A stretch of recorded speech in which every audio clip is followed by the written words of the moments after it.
It's Monday night. Welcome to Monday Night Comics. Only on Comics with Dan.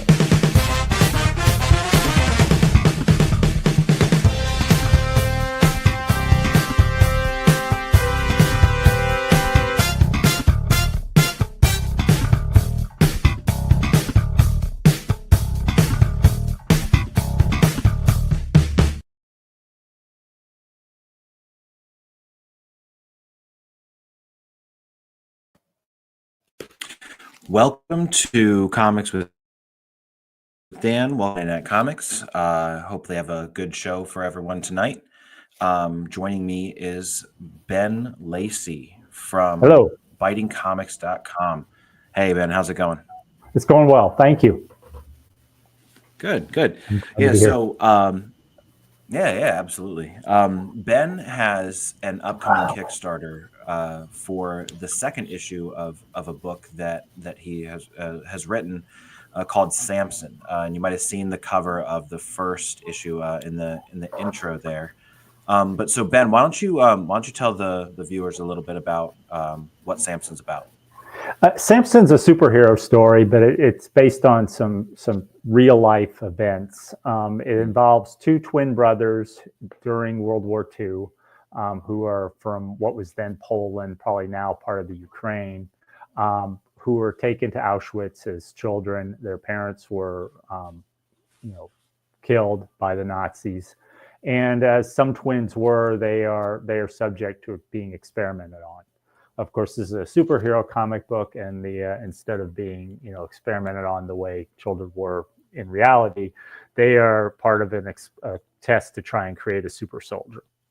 The Nazis are going to use them as their guinea pigs, and basically we're following. It's a story that extends over 50 years. We're following the young children during World War II in Auschwitz while they're being experimented on, and we're following the adult Samson almost 50 years later, after the fall of the Berlin Wall, when he discovers, thanks to the release of new information, that one of the Nazi super soldiers, at least one, may still be out there and alive, and he's now found information to try and hunt him down. And that's the focus of the first issue. And now in the second issue, we're at the aftermath of that confrontation with that super soldier and the ongoing efforts during World War II to give those children, experiment on those children and what's going to happen with them. Yeah. And so, I mean, at the end of the first issue, after, without, putting too much out there, just enough for people to kind of get an idea of what's happening. But I knew that it wouldn't be the last we saw of that, the German super soldier, the Uberfuhrer, as you name him. Yeah, that was like, there's no way that's the end of that.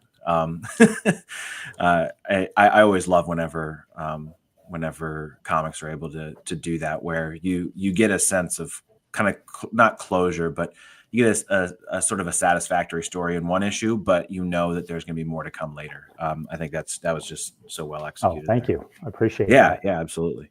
Yeah.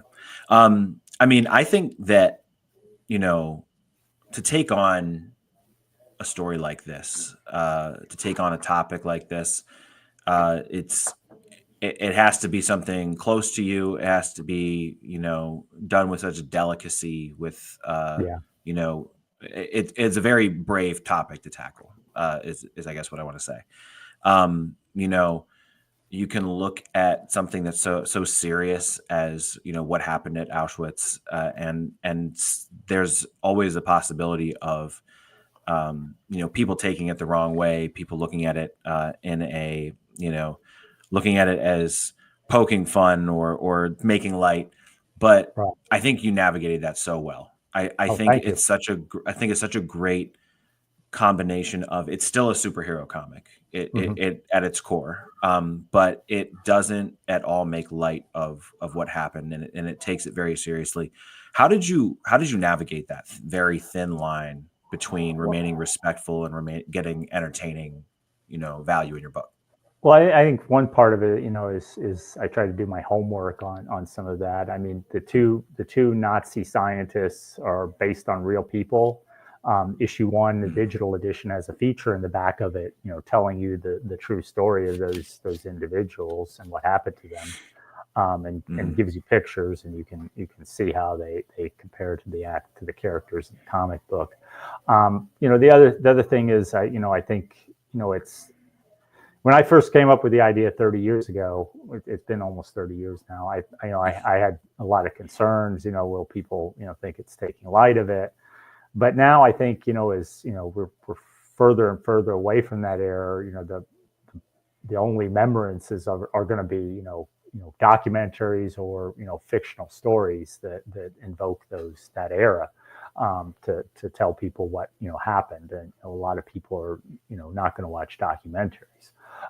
So I think that the showing that and having a Jewish superheroes, organically Jewish in a way that you haven't seen very often in comic books, in spite of the number of Jewish creators involved in creation of most of everybody's favorite characters, is something that I think people are supporting and that they're excited about. I've gotten, from the Jewish community, I've gotten plenty of support. The only pushback I've gotten has been from one cover from people who are, due to current day politics, not liking Israel in a way, and one cover is obviously very has a invokes a strong flavor of Israel to certain people. Yeah.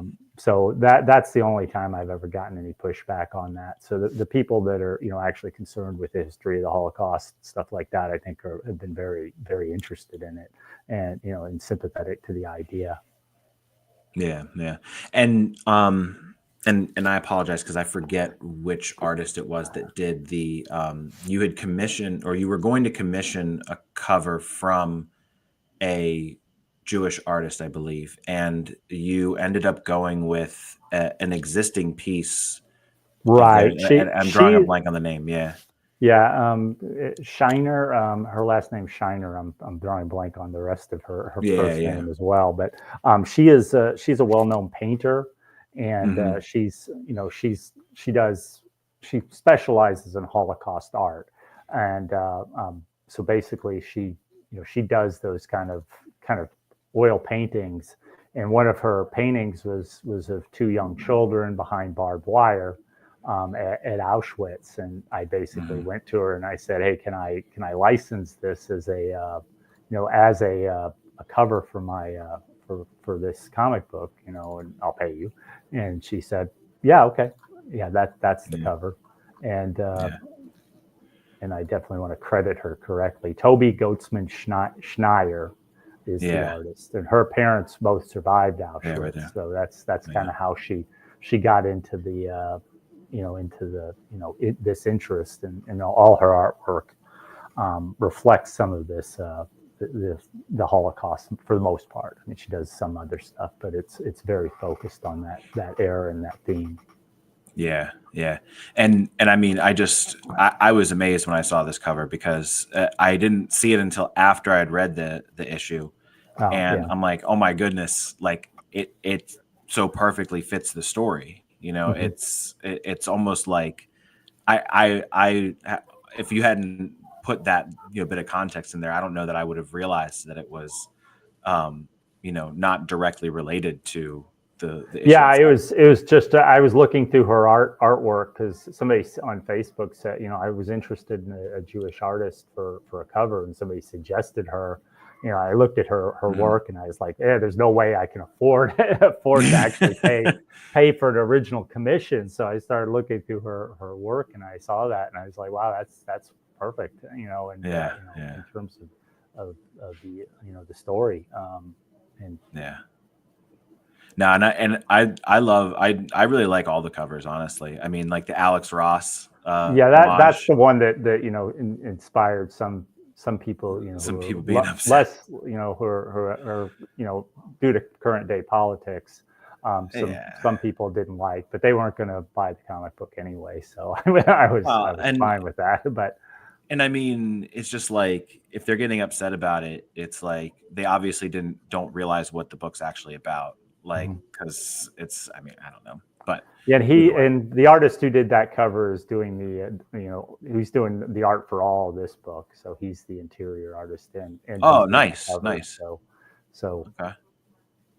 Yeah. He did. I think I sent you some of my other comics, and he did the Vicious Vixens with me. Okay. I don't know if you had a chance to look at any of those. I didn't have a chance yet, but I am very excited because they all look great, and I didn't realize until you had sent them that it's like interconnected. And you said it's like slightly like the Samson doesn't really fall into the same connection as the other stories. It might eventually. I'm probably going to try and originally I was thinking, they'll be purely separate universes, and then I'm getting my son's like, no, you need to have them all as one universe. It's got to be like the Marvel universe. It's got to all like thinking, how do I do this? And then I think I do know how to do this, but because of the time differences when these stories take place. Right. Yeah. And then the main cover's right there, but yeah, that actually kind of is a good segue into the next thing I wanted to ask you about. Just the many, after reading issue 1, the many avenues that this story can take, right? So we have flashbacks to Sam's origin, right?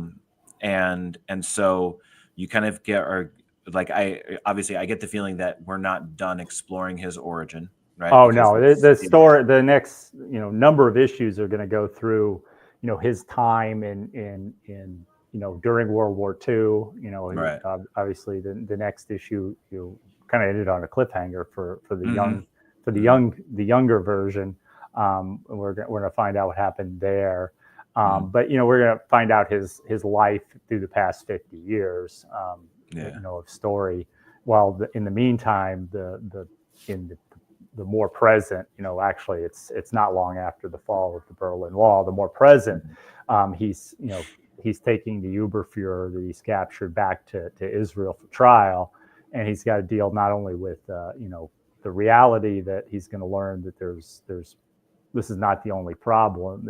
It's a small part of a much bigger problem, but he's also got to deal with his personal life there in Israel when he left some years ago, and there's under some personal circumstances that will be revealed in issue 2 that are kind of part of his own personal hardships and things like that. Yeah.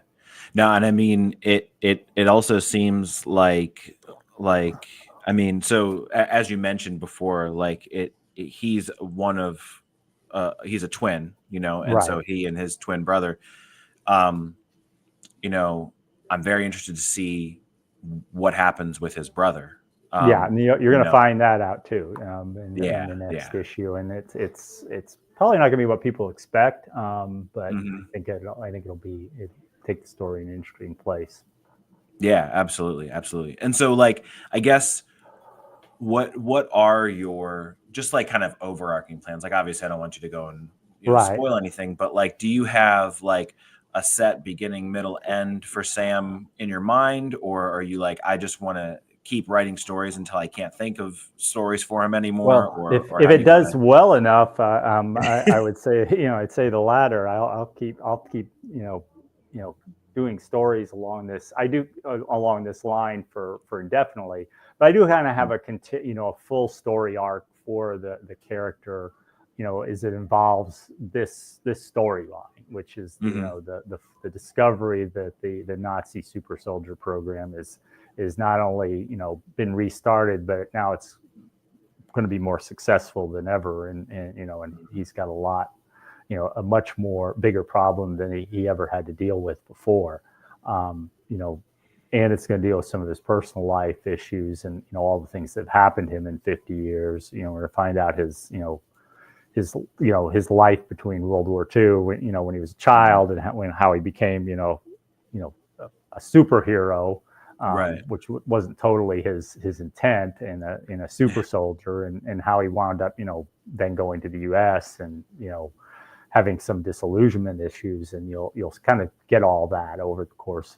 of these issues. And I kind of have an idea for how all that's going to go, and I think if it went well, it'd probably be 10 issues perhaps. And then, from there, I would, continue the story onward with it, as a superhero comic book, if possible. Having the kind of adventures and action and building out more of my universe, with him as a part of that. Yeah, absolutely. No, and I mean, I think that the way that you set it up allows for just so much expansion of his story. So I think that that's, I could totally see, just a ton of issues on this. So that's exciting to hear. We'll get a very brief glimpse of the superhero team he was on for a while during the 70s and 80s when he came to the United States. So you'll start to see some of that as well. And that super team, still exists, and there's more to be done with them, perhaps.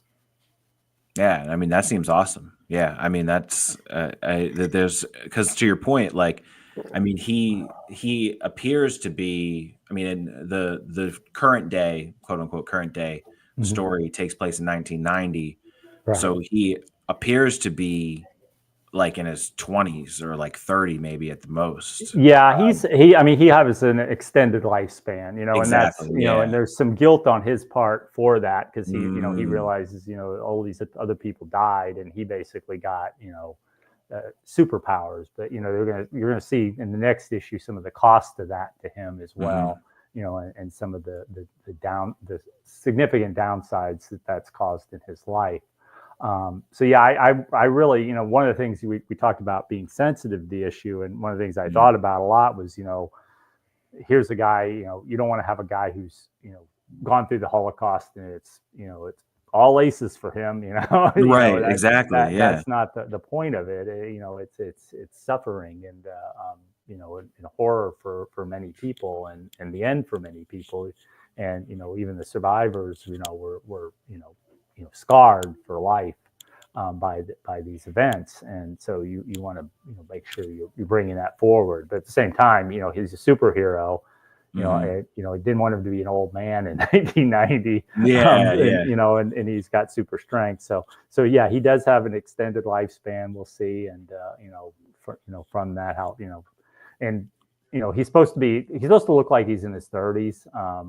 Actually, the actual kind of inspiration, don't tell anybody this, but because I don't get sued, but I kind of said, Harrison Ford during his Blade Runner days. That he kind of had the right look of that. So it's a little inspired by Harrison Ford, post Star Wars, but in that Blade Runner era when he's kind of like beaten down, but still young. Yeah, no, definitely. And I mean, like, to have this explore like that survivor's guilt, because it's like, it's honestly, it would even be on an additional level, because not only did he survive, but he came out, and you even say this in the issue, he not only did he survive, but he came out with what many would consider a gift, right? And so it's an extra layer to that, exploring survivor's guilt, and I think that's, I just think that's such a unique perspective and way to look at it. So yeah, I'm hoping it comes across that way to people who read it. Absolutely, yeah, definitely. And so, like, there's a lot of context provided in this first issue. You have an author's note at the beginning talking about the scientists are based on actual scientists. You have a lot of context on the back of the issue, and I love all those additional notes and things that provide the context. How important is it to provide additional context when someone's reading a book with such a sensitive topic like this? I think it matters. First off, it provides, it shows authenticity, and it shows it's trying to be true to the real, true to real life events in an alternate universe where things like this can happen. Which is obviously not something that happened in our world. So I think that helps. But and also I think it gives the readers more perspective. And some readers I don't, I send out I have the back part of the digital comic book. Some people look at it and some people probably don't. But I like to provide extra bonuses too, so it also serves that purpose. So I think most people found it interesting, and it helped enhance the story. Yeah, no, absolutely. And so anyone that watches this and ends up backing the issue 2, read the stuff in the back, because it's it's great. I mean, on the Kickstarter page, my Kickstarter page, the very top link is I'm letting anybody who wants to read issue 1 read it for free on the Kickstarter. Oh, nice. Page. Yeah, okay. I always try to to give away as much of my stuff as I can.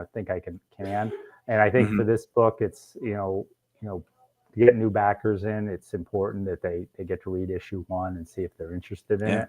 And if you read it and you like it, I think people will want to back it. And so all they have to do is click the link. I'm not asking them to sign up for my email, or well, if they back the Kickstarter, obviously I'll ask them to sign up my email. But I'm not asking them to sign up for my email. It just takes them right to a Google Doc, and they can download the comic book and read it at their leisure. And it has all the bonus features about the scientists who are the real scientists. It has the features about the basis for the comic, the first issue covers, how they came about. Nice, very nice. And so I'm looking at the page here. I'll share it again, but I'm looking at the page for the one that's coming up. I actually send you the preview link if you want. I have that. I have the link for the preview up now too. Oh, okay. Yeah. Definitely send that. Let's see. Yeah. So this is and so I noticed that it's marked as Samson 1 and 2. So I'm hoping that there will be an option to back to get issues 1 and 2. Oh yeah, definitely. Yeah, I always do that. In Shark of War, it's now like I'm on issue 8, and it's like Shark of War issues 1 through 8 is what I always call it, because I will always give out the extra, there's the real scientists. Yeah, that's 2 scientists. Horrifying. Yeah, they're very. I mean, I was shocked how scary people they were. Yeah, it makes me think of that that one picture of, I think is it Goebbels, that it's like, I think that the caption that usually goes around with it is that he looks at the cameraman when he's told that it's a Jewish cameraman or something like that, and he has just like this horrible look on his face. Yeah, it's crazy, but yeah, these guys just look awful. So I'm excited that you're doing issues 1 and 2 in this Kickstarter. I still have back issues for both the base cover and the variant covers, so people can get that.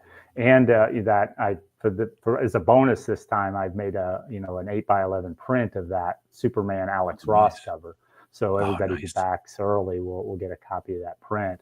And I'm also going to offer an oversized poster version as an add-on for people who want the add-on version, in a large frame format, 13 by 19. Yeah, I never did that before, but on my last Vicious Vixen, somebody asked for a print of, a large size print of one of the images, and I decided to try it. And people backed it, and I figured I now figured out, I think, how to ship it effectively without, because you got to ship. Some of the practical matter of shipping prints is, large prints is now you got to roll them up and put them in a container that's different than the container, and you're adding to your shipping costs and everything else and your packaging effort. And I think I figured out how to get that cost down a bit, so I can do it at hopefully at a reasonable price, enough people will take it. And that's the key with a lot of the like, self-publishing, indie publishing, like the Kickstarter comics, right, is to find it, to get it to a reasonable price. Because I'm obviously very sympathetic to needing to recover the costs of making the comic, but there definitely been times where I go and I see an interesting I see an interesting comic that I would want to back on Kickstarter, and it's just like it's, you know, for a single issue like $25, and it's tough. Yeah, I try really hard to get, you know, my prices reasonable. My base cover is $15, you know, with free shipping, which is US. And then for my digital, I do the $5 digital for the single issue. Plus, of course, you get issue 1 is for free because I'm already giving that out. Yeah. But you can get all my digital with like 14 comics for $25. So, you know, less than $2 an issue.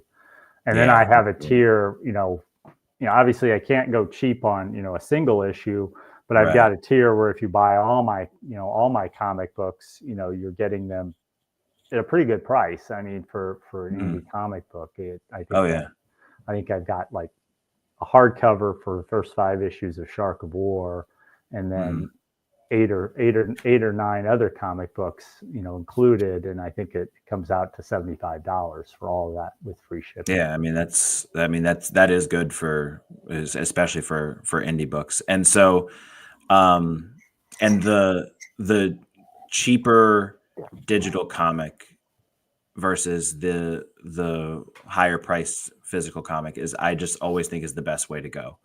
I mean, I've seen you know, other Kickstarter, well, not even just other Kickstarters, but like smaller press publishers, they will sell it for, you know, $5, $6, $7 for the digital, and then like $10 to $15 for the physical.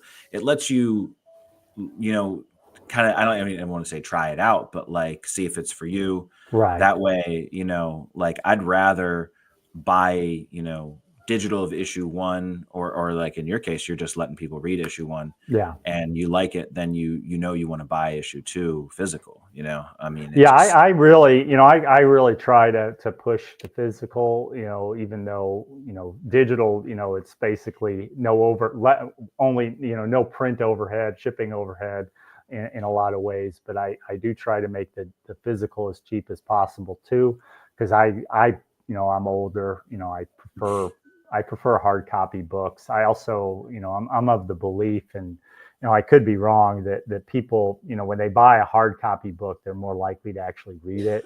Where, you know, you get a digital book, it probably goes into some file folder on your computer or your cell phone, and maybe you'll open it up, maybe you won't. But if you actually have a physical book sitting there on your nightstand or on your dresser, you're probably going to pick it up and open it and read it. So I'm always trying to encourage you know, hoping that people buy the physical. You know, and like I said, I'm old school, you know, from that era where, you know, you read comic books as, you know, on paper, you know, hold them up and flip through them and then read them again. And, you know, back, you know, I have issues in my box where, you know, when I was younger, where I would just, you know, read the same comic book 10 times over the course of, you know, some number of times, you know, and I don't know if people would do that with digital, but, you know, physical, maybe people still do that. I don't know. Yeah. Well, and so, I mean, you make a good point, because I know, like, I own most of the ones that I own are physical. I don't buy a ton of digital. I will buy digital if it's like a bigger price difference, or like Humble Bundle will do things where you do stuff like that. But honestly, my digital comics, I read them once and then I don't read them again. I mean, it's harder to keep track of it all, and we're all, I guess we're all going into the virtual world now, but, you know, in reality, we're still people that do things still people with, you know, eyes and thumbs and fingers and hold stuff up, and not designed to do this yet. It's a different experience reading physically too. I think it's much better. I mean, I will intentionally avoid reading some books that, like, for example, I didn't read Alan Moore's Saga of the Swamp Thing. I didn't read that for years because I was like, I have to buy a physical version of it. I can't read this. I can't read this digitally. It's not the same. Just because it hits different, you know, it hits different whenever you read it. But but I am of two minds of it though, because I love how accessible digital comics have made comics to be. It makes them easier to get. I've been able to read. I mean, we were able to read issues that like I'd never be able to read, old Detective Comics issues or whatever, because they're unless they reprint them somewhere. It's sometimes you get those big essentials bundle omnibuses and stuff like that. That Marvel was doing for quite a while, things like that. That's really another way I sometimes look at them. And sometimes your library has them now too. That's one thing. When I was a kid, I always they had like one Superman book omnibus in the library. Everybody was excited to get it, but that was all there was. Now that you go in the library and there's like a whole section of comic books in there, and graphic. I mean, they're all the hardback compilations. They're not individual comic books, of course, but you can get a whole bunch of the stuff, and they do carry a lot of those older omnibuses of the classic books. Yeah.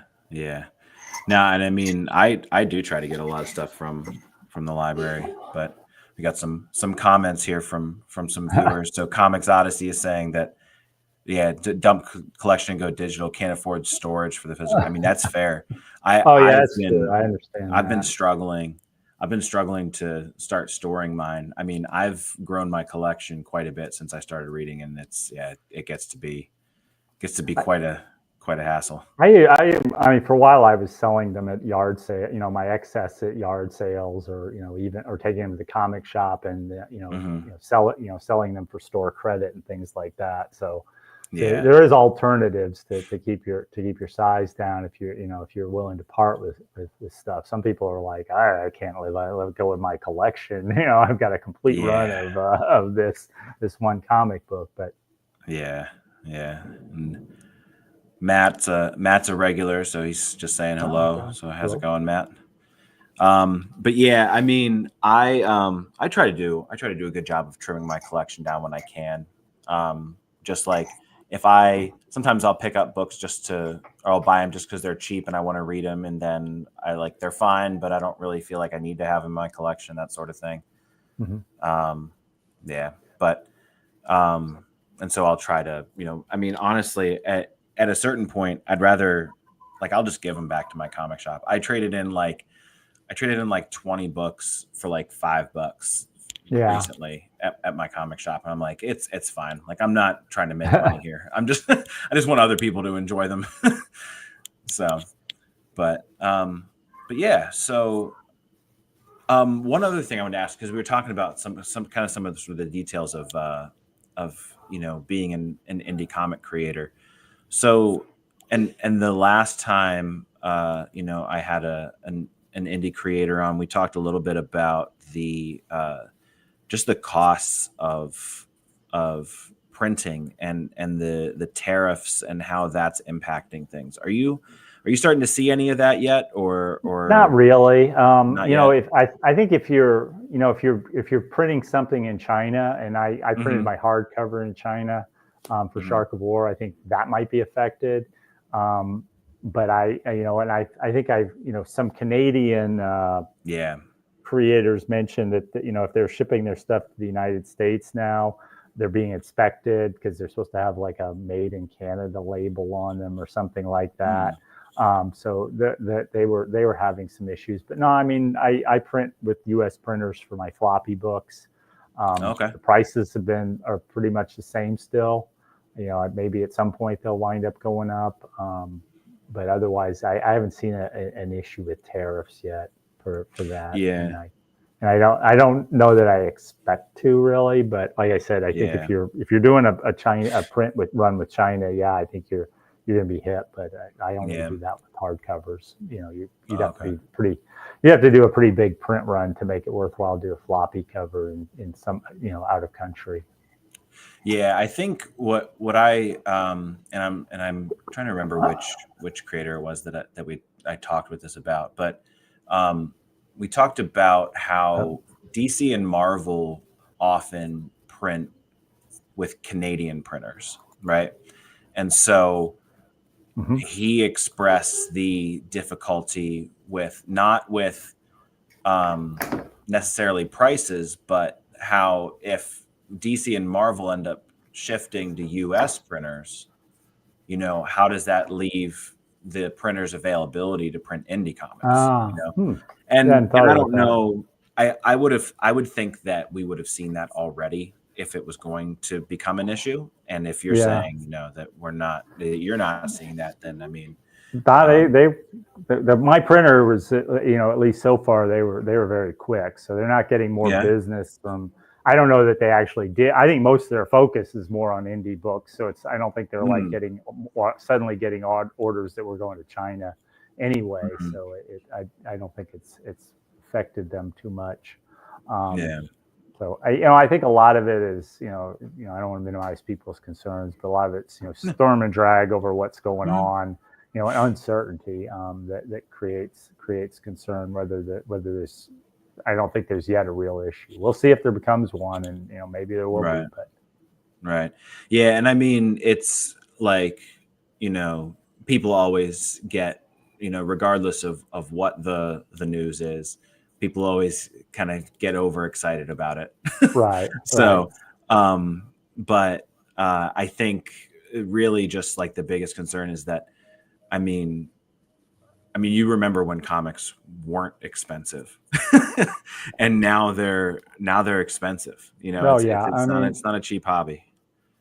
You know, when I was a kid, we were still in the quarter phase, which you know is more quarter was worth a lot more back then than it is now, but it's still less than $5. So I think I looked it up once. You know, a comic book should be $2 or something like that if we just purely looked at the inflation rate, you know, and applied it to comic books, it should be $2.50 or something like that.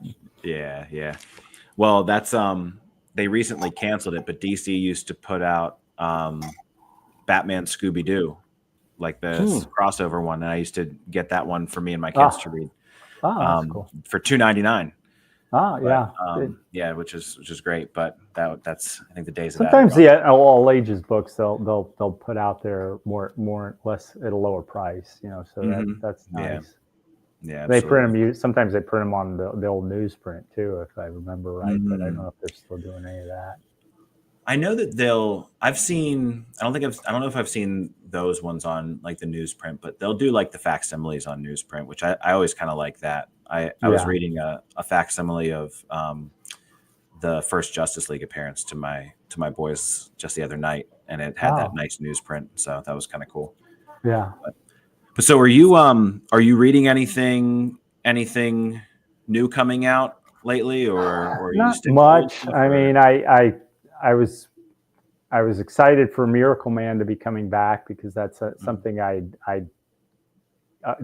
story that inspired me in my own writing, and I even compare it to Samson.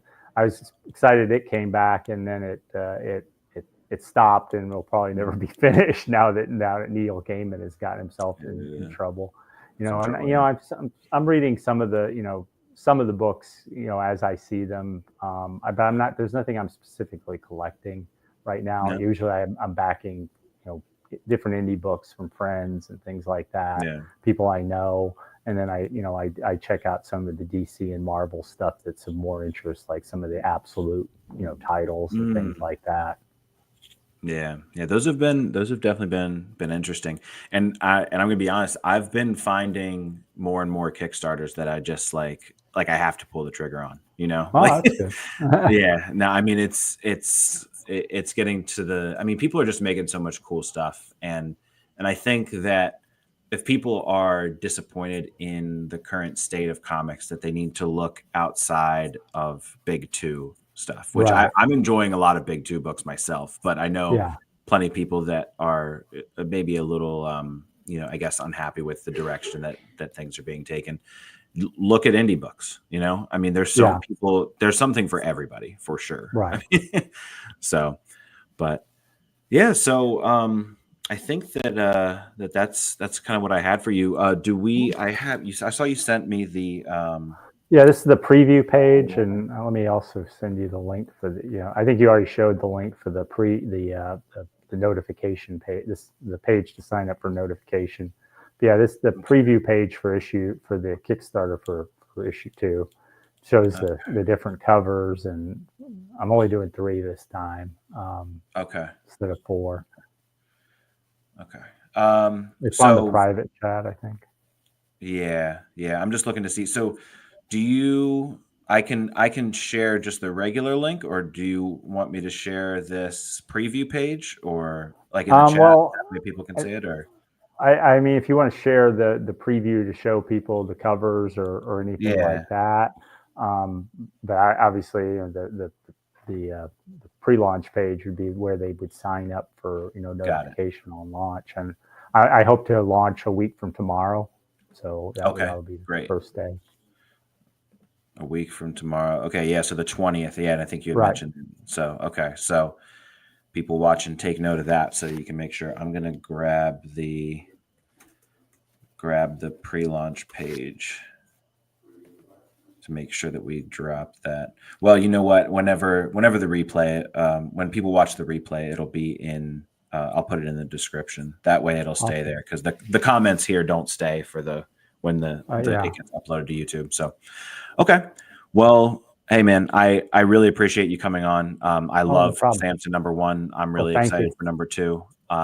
I'm definitely going to be one of the physical backers. I greatly appreciate that. That's yeah, absolutely. Yeah, just it's it's awesome stuff, and I'm going to check out the other books that you've written as well, because you sent me a couple of PDFs of those, so I'm excited to check those out. So great. I appreciate it, man. Thank you. Too. Thank you. Yeah. Nope. All right, no problem. All right. Thanks. Bye. Bye.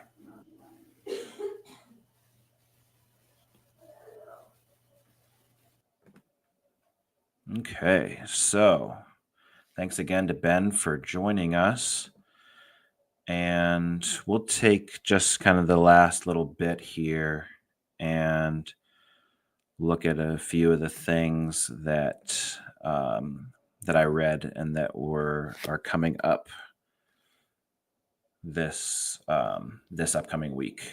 But yeah, so I mean, you guys got to check out Samson. I mean, it's really well done. And to Ben's point he has a note at the beginning of the book that there's lots of Jewish creators, but no real Jewish superheroes. The only one that comes to mind for me is the Thing, and sometimes that's a prevalent part of his character, but other times it seems to take sort of a back seat. And for Sam here, it takes a front seat for sure. So, all right, let me pull up the league here so we can share this for a bit.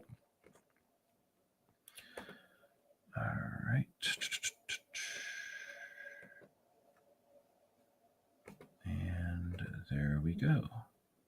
Okay. And so these are the books that I want to talk about. I'll probably go through these fairly quickly just because I've got a really big pull week next week. Just to talk a bit about the crossover, the We Are Yesterday crossover. So this has been a really solid crossover. I wasn't sure how they were going to do it, just because like World's Finest takes place way in the past, and Justice League Unlimited takes place in the present. And on top of that, truthfully, up until like issue 4, Justice League Unlimited was honestly a little weak. It just wasn't. There wasn't a lot happening. I didn't feel the urgency, I guess, is the best way to put it. But not to spoil anything here, but this issue really provides a boatload of context that will allow you to kind of go like, oh, when you're looking back at what you read in Justice League Unlimited. So if you're feeling a little bit less than satisfied with how Justice League Unlimited has gone, pulling this event is essential. Which I don't love that that's how they did it, because for people that are just reading Justice League Unlimited, maybe that's not the best way to do it. But since I was already pulling both books anyway, it wasn't really a big deal, and it's making for a really great crossover. But Gorilla Grodd is the center of this conflict, and it really seems like it just seems it's really well thought out, and I'm definitely gonna go back and read my other issues of Justice League Unlimited to see if I kind of feel differently about them having gone back. So Void Rivals number 18. So this was the end of the arc, and I said last time that this is what we've been waiting for, right? This is what the people that have been reading Void Rivals have been waiting for, kind of this all coming to a point. We know what's going to happen, and so if you don't want any spoilers for Void Rivals, just kind of avoid this, right? But the entire thing surrounding the Zertonians and the Agorians, them connecting, right? Or rather, their feud with each other, right? Is that it was a necessary feud. It was a feud that had to happen, and now they have to come back together. Otherwise, Goliath, this massive Batman-looking thing, is going to, going to take over, right? And it's going to destroy everybody. I thought that there was going to be a preview here, but so this kind of continues that. It sets the stage for the next arc, and I think that there's still a lot left too. I mean, we haven't seen Proximus in forever. He shows up in this issue. I'm not going to say what he does. I'm not going to say what the context of him showing up is, but he's there. And he's been gone for forever. And he seems like such a great villain and a great character. And yet I almost know nothing about him. So really, really excited with how this is going. Plus Handroid. Oh, yeah. And so Handroid's with Celila, and Celila finally gets linked up with Zerta. And so like that, there's so much happening. There's so much happening. I love it. It's so good. The Energon Universe is crushing it right now. So Amazing Spider-Man. So I just I had like a crisis when I went to buy this, because I'm just like, I feel like I just yesterday bought an issue of this. So I don't know what's happening. Not that I'm not liking it. It's good and everything, but like this every 2 weeks cadence is a lot. It's a bit much, to be honest. But honestly, part of the reason that I want to pull this is I want to be able to pull it and then kind of save it to give to my kids, because they like Spider-Man, but I don't feel like they're really old enough for this just yet. Not that it's like horribly inappropriate or anything, but they're just young, and we're very strict about what content they take in, whether it's TV or books or whatever it is. So I want to get this for them and save it, and then kind of give it to them. But it's pretty good. I mean, to be transparent with everyone, I liked Zeb Wells's run as well. I didn't love it. I didn't think it was incredible, but I definitely thought it had high moments. But yeah, I mean, Larraz's art, I think is probably the best part of the book. But I think it's pretty good overall. I enjoyed it for sure. Blood and Thunder. So this, I felt at first I felt slightly deceived, because I saw Kirkman's name and I'm like, well, he's got to be the writer, right? Well, apparently he has the story, but Benito Sereno is the actual writer. He wrote the actual script. But after I read it, I was not disappointed anymore. because it was really good, especially EJ Sue's art. It was incredible. It's like this sort of cyberpunk sci-fi thing where society has been broken down into all these tiers, right? So it's literally, you live on the top level, you're rich, and you live all the way on the bottom, you're dirt poor. And Blood, who is this woman on the front here, she has a gun, like a sentient AI gun named Thunder, and thus Blood and Thunder. Apparently, that's a cloud of blood on her head, not hair. It looks like hair to me. And honestly, I kind of thought, like, I wanted to see Marco Cicchetto draw a cover for this, just because the way that he draws like Elektra's hair in Daredevil, it's just like all over the place, like a giant poof. And I think that would be a good fit for her, because that's kind of what her hair looks like. But either way, what I really loved about this issue was, first of all, it was a great opening issue. We get plot point set out for us right away. We get to see basically Blood is a bit of a kind of an in-between, where she looks human, but technically she's an alien. So she gets treated differently, but participates in the sort of upper class, right? Not necessarily as a member of the upper class, but she's up on the top level for extended periods of time, so to speak. But she, her father was a prominent member of this police force that she works with as a bounty hunter. And then there's also some, cryptid-esque monsters, or a cryptid-like monster in this that I thought was really cool. So there's, and they actually kind of, now what's interesting is they don't actually show the monster in the book, but I see on this cover, I'm kind of wondering if that's what the monster is going to end up looking like. So that's kind of interesting. But either way, really, really good first issue. I liked it a lot. I think I gave this 4.5 out of 5. So definitely like that one. I didn't get my copy of Space Ghost Johnny Quest, Space Quest. I know that my shop frequently has issues with shipping Dynamite books. So I'm hoping I'll have it next week, but if not, then we'll kind of see where that goes. But I'm looking forward to that one.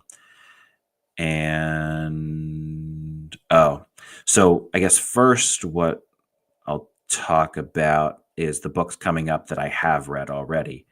I got to read a copy of Space Ghost number 12. And so if you'll recall, last issue we left off with the Council of Doom kind of having Space Ghost and crew cornered.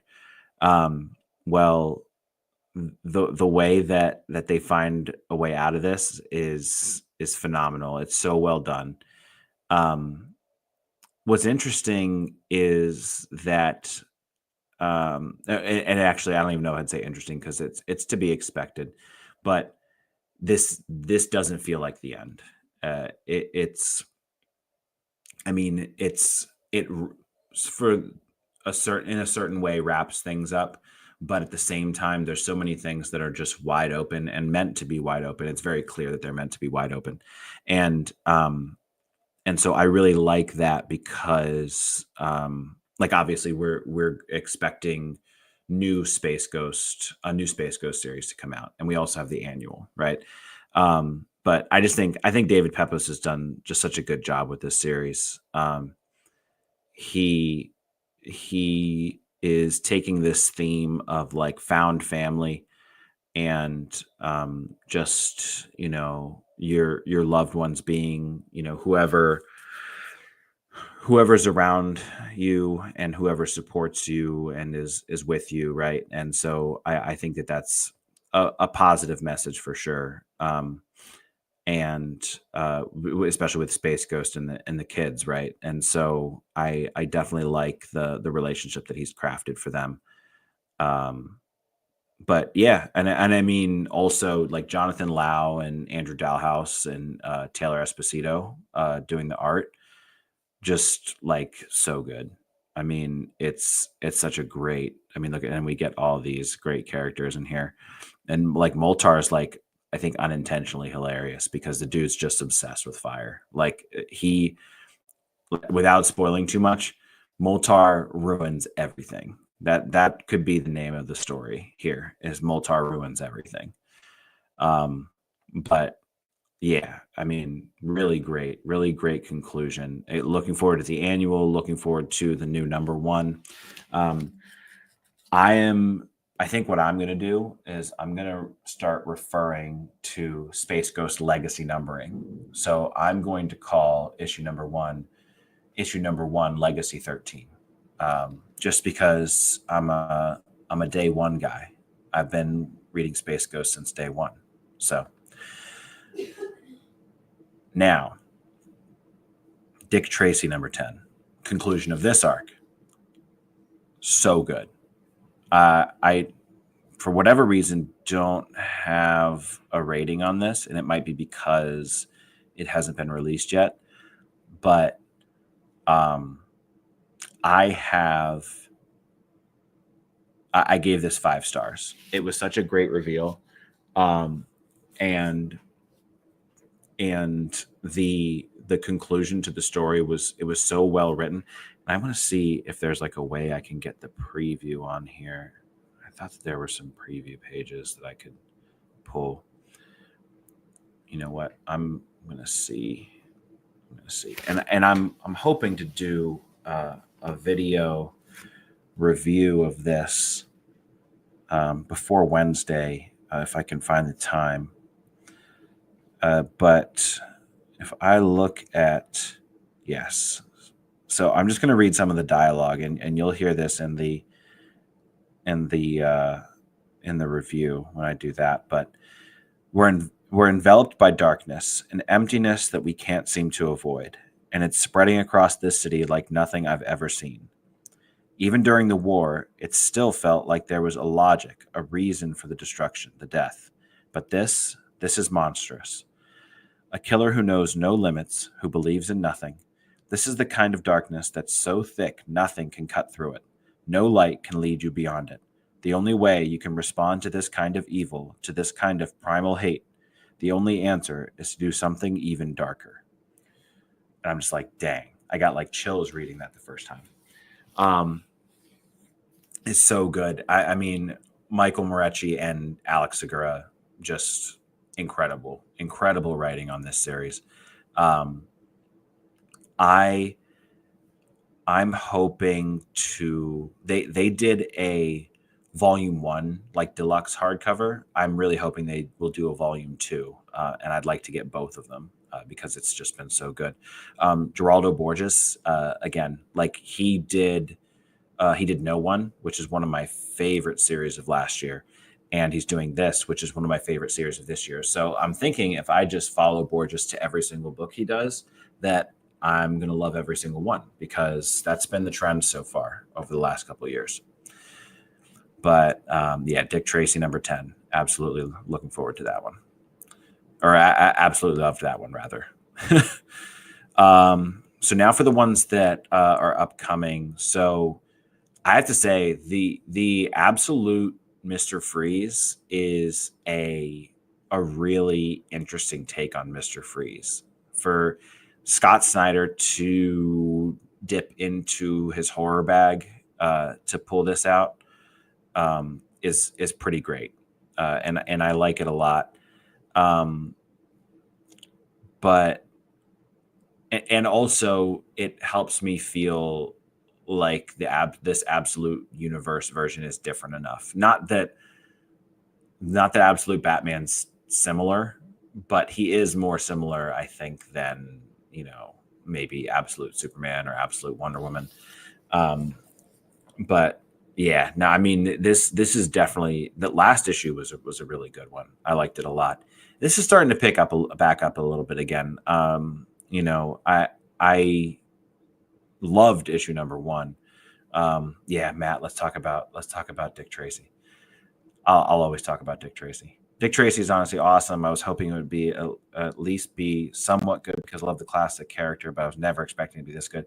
Honestly, I mean, yeah, I didn't think that this was going to be as great as it has been, especially because like I liked the first volume. I liked issues 1 through 5, and they were good, but issues 6 through 10 have just been incredible. I mean, I don't know what I rated them, but like I think that they've all been 4.5 or 5 stars, just because it's just been so good. You just get such like they're hitting a stride here, and I hope that it continues in volume 3. I mean, I think it'll be just incredible to witness. So Aquaman. Aquaman. So we've got Return of the King here, which is interesting. So Aquaman's trying to hunt down, first of all, his trident has now turned into a sword, which you know, is cool as hell.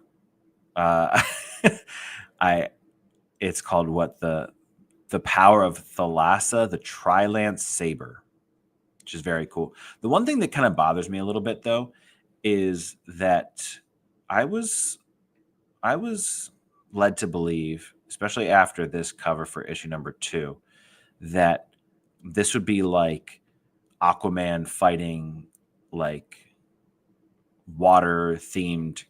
I guess the term for it is kaiju, but basically huge monsters. I would love for Aquaman to just fight a bunch of huge monsters. I don't feel like that's quite happened. He fought Mary Green something?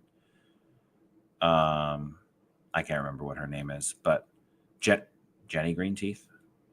That doesn't sound right. Either way, let me see, because that was in issue 2, maybe?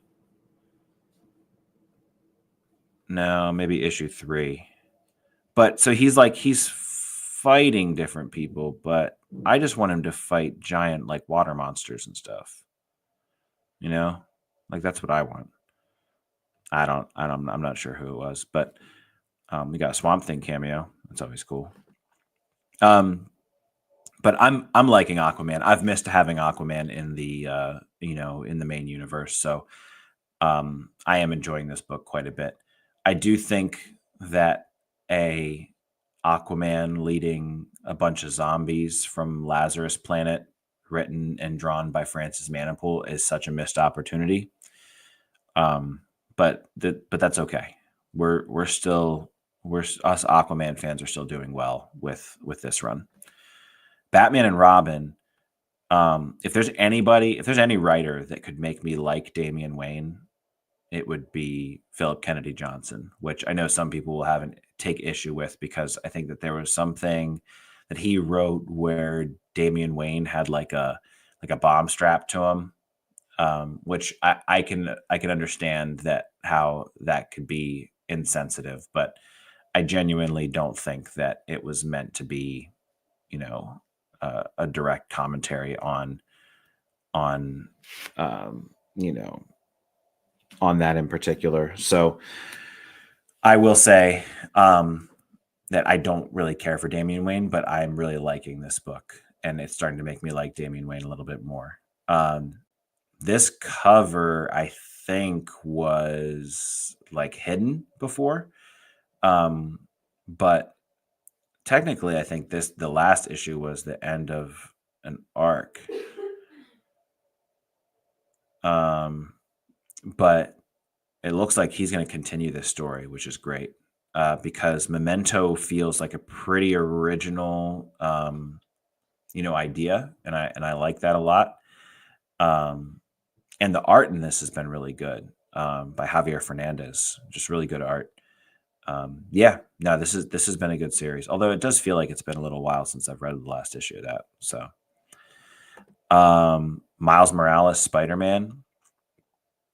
The God War Part 1 issue was pretty good. I enjoyed it. I like that we're pulling Thor into this. I love the references to like African folklore. And I also really like how Cody Ziegler has been building Miles up to be able to participate in a fight of this magnitude, right? He has his vibranium suit. He has his like sword thing, his electro sword thing. Yeah, so I do like that a lot. Let me just real quick. Oh, we should look at the preview. But this, I wanted to show this cover. That is such a great cover. That's like frame worthy. It's got like the I don't even know. It just reminds me of Hercules. But I think that is supposed to be Hercules actually. But that's such a great cover. But like, let's check out the preview for this. Oh, let me see if I can do it this way. I don't know if this is better or not. So that's the front. Let's see. Yeah, so we're getting a showdown with Thor. I think that's Hercules. Thor, Hercules, and Kwaku Anansi and Miles, and then Ares. I don't remember what her name is, but that's Agent Gao, and then that dude from the early issue, the Wind God guy. And some pretty cool lettering there. I like the lettering there. This does make it a little hard to read, but you know, it's not too bad. And Thor's lettering is always great. But yeah, this has been pretty solid. It seems like maybe, yeah, I was gonna say, I think the preview pages are showing us all the talk leading up to. Yeah, showing us all the talk leading up to the big conflict. So probably get fireworks right after that. But it was Miles Morales. I already talked to Space Ghost. So the last one here, Transformers, number 20. I mean, so the cover is really promising because obviously that's Megatron's shadow and that's Starscream down there. I've been, ever since last year's Free Comic Book Day issue, I've been waiting for these two to get back together. I mean, to be honest, so this one was really good. I liked this Megatron backstory, but the issue prior to that was really carried by the fact that Optimus Prime, that Megatron shows up, and that end scene in issue number 18, where you see Optimus Prime and two other Autobots kind of standing down at the bottom of a building that Megatron's standing on top of, and you just see his shadow kind of looming over him. That's perfect. Transformers number 20. So what's next for Optimus Prime? The Autobots revive a group of allies who could change the tide of their war with the Decepticons, but they don't know who or what's coming for them. So this issue features key first appearances of fan favorite characters from the worlds of Transformers and G.I. Joe. Okay. I feel like this is going to further, exemplify the problem that I've had with Transformers, is that they just pack so many appearances into these issues, and I don't know who anybody is, and they like they don't do a great job of making that clear. It's honestly, because this book was really good to start, and I still like it. I think I like the writing and I like the art, but I think I just get so confused about which character is which. Like, I know Optimus Prime, I know Megatron, I know Starscream, right? After that, things start to get a little confusing for me. And so it feels like you need to be just like a big Transformers fan to really get this. But I mean, it's still a really solid book. I really like the connection that Transformers has with the G.I. Joe universe, which I'm not like a big G.I. Joe fan originally either, but I just love how all these comics are tying together so well. That's kind of what I've really been enjoying about it. But before, I know I'm like way over what I would normally do. I'm at like an hour and 10 minutes. Let me just run through some of these real quick and see what's coming out, what's worth looking into. Let's check Mad Cave first because they're probably my favorite small publisher. So Pastime number 2, I'm looking forward to reading that. I need to catch up on Flash Gordon. That's definitely something I need to get back into. The Exit City trade, again, I fell behind on that one because things happen. But that was pretty good when I read that. Don't forget your briefcase. What's that? Everywhere the president goes, there's a military liaison who follows, carrying a briefcase with the codes to launch a nuclear strike, and it's just been lost. This is a story about what happens when a 10-year-old boy finds a nuclear football and accidentally brings the world to the brink of annihilation. That sounds pretty great. That might be worth looking into. Final order cutoff for that, it looks like it's coming out in June. June 25th. Final order cutoff is June 2nd. Looks like we got some people reading Body Trade, The Phantom, Speed Racer. I believe that I posted a article on that, so check out my website for that. Let's see what else we got here. Let's look at Boom Studios. I wish I could like customize what these look like. Okay, coming out this week.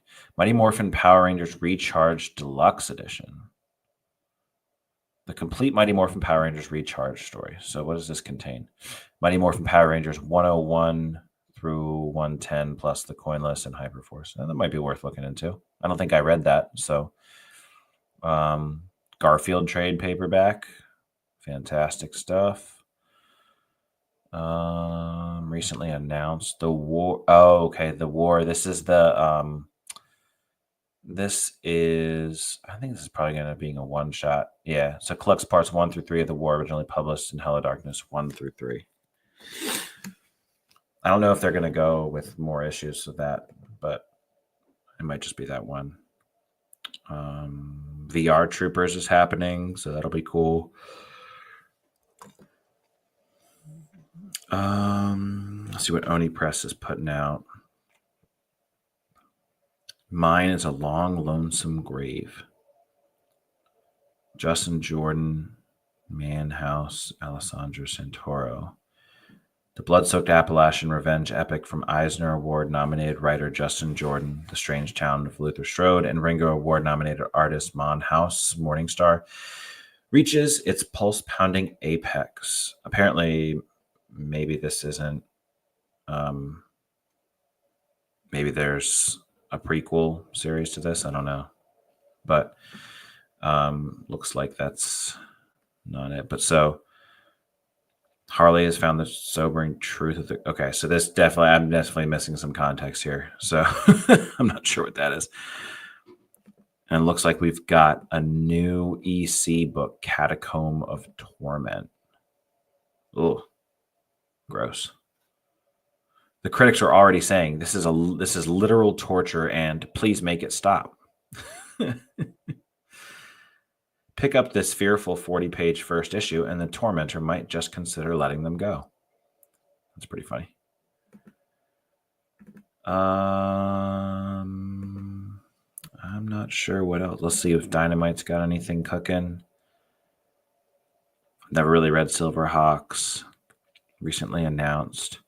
Powerpuff Girls Supervillains Summer Spectacular. That's the new Space Ghost series I was talking about. Definitely check that out. Not a lot. Captain Planet was pretty good. I enjoyed that. So check that out. I did a review of that one as well. I enjoyed that. I didn't watch the show as a kid, so I can't say for sure that it's like truthful, but it seemed like it based on the research I did. So, Creep Show. Oh, they're doing a new volume of Creep Show. Okay. Oh, this looked good. So James Tynion is doing the Invisible Man for Universal Monsters, and so I'm hoping that they come out with a box set with hardcovers for Frankenstein and Dracula and all, and the Invisible Man, and there might have been another one. Oh, the Creature from the Black Lagoon. That would be great. Dread the Hall H.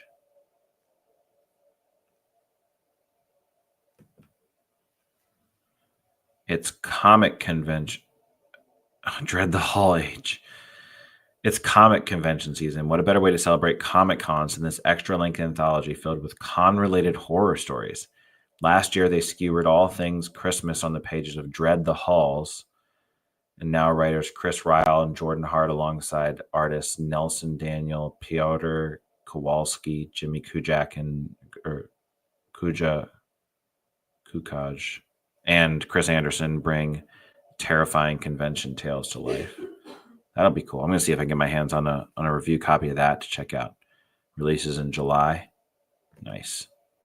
Looks pretty good. I don't think that DC and Marvel have anything really new coming. DC's California Love. Oh my goodness. Titans, Nightwing, Marvel. Let's look at Marvel real quick before we sign off. Wolverine by Chris Claremont. That looks kind of interesting. Fantastic Four First Steps to kind of lead into the movie. These Bring on the Bad Guys comics look kind of cool. Loki, Abomination, Green Goblin. Yeah.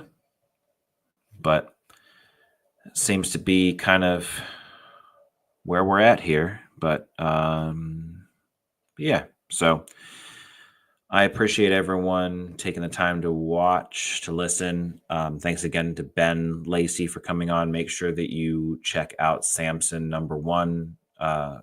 Check out I'll make sure I put the link to the pre-launch page in the chat of the rewatch or the upload of this live stream to make sure that people can kind of get to it. But like he said, like you can read the first issue for free, and you're gonna like it. It's very well done, and I'm really excited to back his next Kickstarter here for issue #2. So make sure you like and subscribe. Check out my other videos, share them. It's a great way for me to kind of get everything out here. But as always, I appreciate everyone watching. Thanks.